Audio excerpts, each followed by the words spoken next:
샌디에이고는 월드시리즈 우승을 못한 6팀 중 하나입니다. 준우승만 1984년, 1998년 총 2차례 했을 뿐인데요.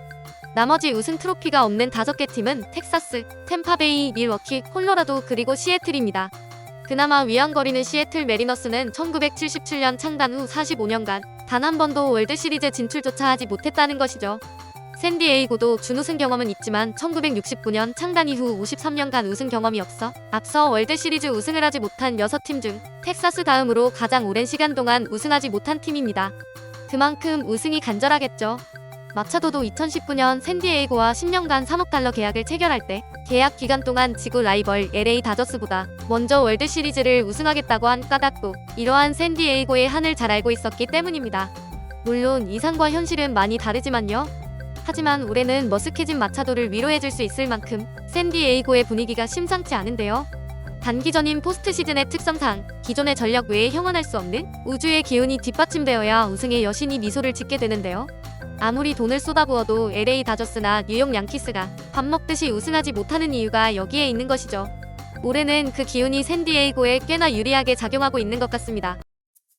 여러분은 지금 일상인싸를 시청하고 계십니다. 구독은 큰 힘이 됩니다. 월드시리즈 진출을 위해서는 먼저 아메리칸 리그, 내셔널리그 각 리그의 챔피언이 되어야 하는데요. 샌디에이고는 내셔널리그 포스트 시즌 6번째 시드 필라델피아를 NLCS에서 만났습니다. 즉 정규 시즌 162경기 결과 생존한 팀들 중 가장 약한 팀을 상대로 월드시리즈 진출권을 다투는 것이죠.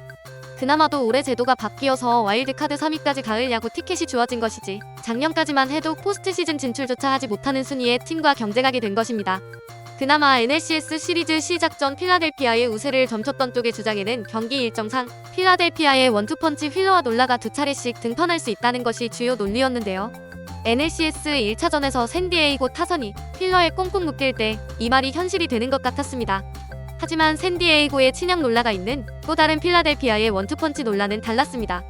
그간 형제 맞대결에서 동생 놀라는 타자인 형 놀라에게 2차례의 타점을 내줬는데요. 그 2경기 모두 패했습니다. 정규 시즌 때 형 놀라의 1타점으로 동생 놀라는 7이닝 1실점 패전을 떠안았고 두 번째 타점이 너무나도 중요했던 어제 경기에 나오고야 말았습니다. 이런 징크스 혹은 트라우마를 안게 된 동생 놀라가 샌디에이고에게 두려움의 대상이 될까요? 필라델피아의 강점인 원투펀치에 점차 균열의 조짐이 보입니다. 그리고 ALCS를 한번 살펴볼까요? 일단 아메리칸 리그의 1번 시드 휴스턴 그리고 2번 시드 양키스가 만났습니다. 말 그대로 아메리칸 리그의 챔피언 자리를 놓고 올해 리그에서 가장 좋은 성적을 올린 상위 두 팀이 진검승부를 겨루게 된 것이죠. 양키스는 디비전 시리즈에서 클리브랜드와 최종 5차전까지 가는 혈투를 벌였는데요. 심지어 최종 5차전이 우천 연기되는 바람에 경기 일정상 하루도 쉬지 못하고 휴스턴과 ALCS를 시작하게 되었습니다. 만일 샌디에이고와 양키스가 월드시리즈에서 맞붙게 된다면 샌디에이고는 이미 피로가 누적되어 기진맥진한 채 링 위에 올라온 상대를 맞이하게 되는 셈입니다. 또한 메이저리그 연봉 총액 1, 2위인 뉴욕 매츠와 LA 다저스를 꺾은 샌디에이고가 이번 LCS에서 4위인 필라델피아를 꺾고 3위인 양키스마저 월드시리즈에서 이긴다면 후세에 길이 남길 스토리가 하나 만들어지게 되는 셈이죠. 월드시리즈 우승도 우승이지만 샌디에이고 구단 역사에 이런 드라마틱한 홍보 효과를 올릴 수 있는 절호의 찬스를 놓치면 평생 두고두고 후회할 일입니다. 반면 휴스턴은 시애틀과의 디비전 시리즈에서 단 한 차례도 지지 않고 ALCS에 올랐고 이 덕에 양키스를 맞이하기 전까지 3일의 휴식일을 보장받았습니다. 현 시점에서 아메리칸 리그 1번 시드로 기존 전력도 워낙 탄탄한 데다 포스트 시즌도 여유롭게 운영하게 되는 휴스턴을 심심찮게 월드시리즈 우승 후보 0순위로 뽑는 이유입니다. 그러나 저는 샌디에이고가 월드시리즈에 진출하기만 한다면 휴스턴도 해볼만 하다고 생각합니다. 왜냐하면 지금 샌디에이고의 전력은 정규 시즌 때와는 사뭇 다르거든요. 힘 한번 제대로 쓰지 못하고 죽쓰던 신입생들이 이제 기지개를 켜기 시작했기 때문입니다. 2022년 시즌이 마지막 계약 시즌이었다가 2026년까지 연장 계약을 체결하고 야구 운영 부문사장까지 겸임하게 된 프렐러 샌디에이고 단장은 막강해진 파워를 바탕으로 시즌 전 다르비슈 유, 블레이크 스넬 등 정상급 에이스 2명을 트레이드로 영입했고 여기에 KBO 리그 최고 유격수 김하성을 깜짝 영입했습니다.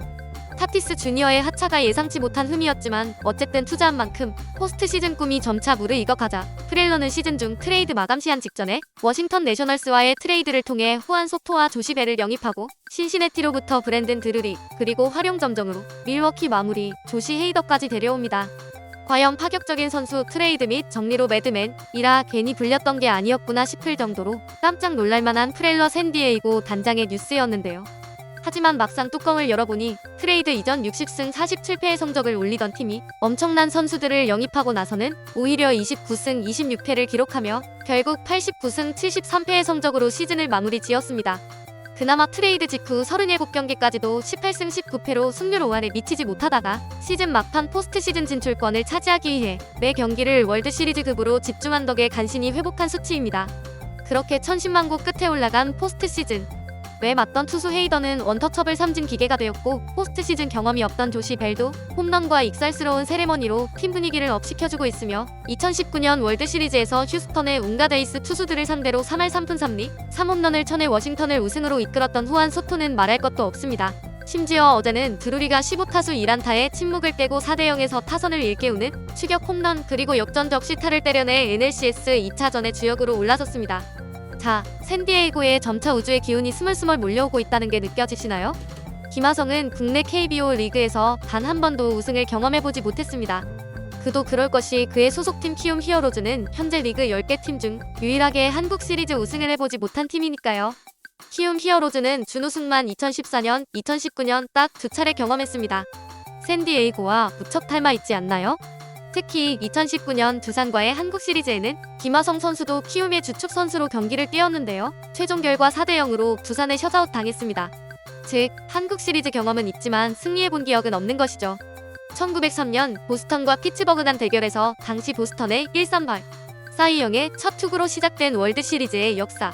과거 추신수 선수가 비정상회담이라는 프로그램에서 잠깐 언급한 바 있듯이 월드 시리즈 우승팀에겐 많은 혜택이 있습니다. 대표적으로는 포스트 시즌 관중 수익을 배분받아 평균적으로 1인당 35만 불, 즉 4억 원 정도를 일시에 지급받게 되죠.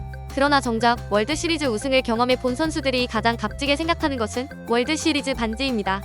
월드 시리즈 우승 반지는 사무국에서 정식으로 수여하는 우승 상품이 아니라 구단이 자체적으로 나눠주는 기념품일 뿐인데 그 반지 안에는 선수로서 흘린 피, 땀, 눈물과 이를 함께한 사람들 간의 추억, 그리고 영광이 있기 때문입니다.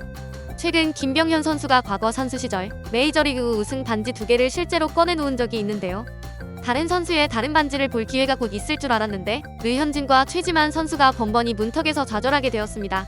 올해 주전 유격수로서 무려 월드시리즈의 챔피언이 될 수 있는 절호의 기회를 잡은 만큼 구단 역사상 샌디에이고의 첫 주문 제작 우승 반지를 김하성 선수가 끼고 입국하는 장면을 보게 되었으면 좋겠습니다. 오늘의 일상인싸는 여기까지입니다. 시청해주셔서 감사합니다.